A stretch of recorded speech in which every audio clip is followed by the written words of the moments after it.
অনেক কাল আগের কথা। ঝন্টু আর মন্টু দুজন ভাই ছিল।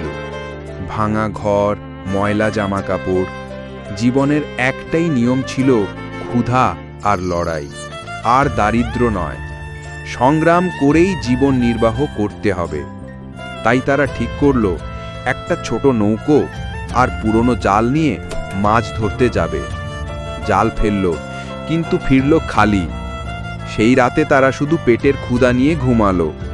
পরদিন আবার গেল, আবার জাল ফেলল। আরও কয়েকবার, শেষে পেল কয়েকটা ছোট মাছ। কিন্তু হঠাৎ একটা সোনালি মাছ ধরা পড়ল। আলোয় ঝলমল করছিল তার শরীরটা। দুজন অবাক হয়ে তাকিয়ে রইল। বুঝতেই পারল না ওটা মাছ না কোনো অলৌকিক কোনো আশীর্বাদ। তখনও জানতো না ওই সোনালি মাছটা কেন তাদের জালে ধরা দিল।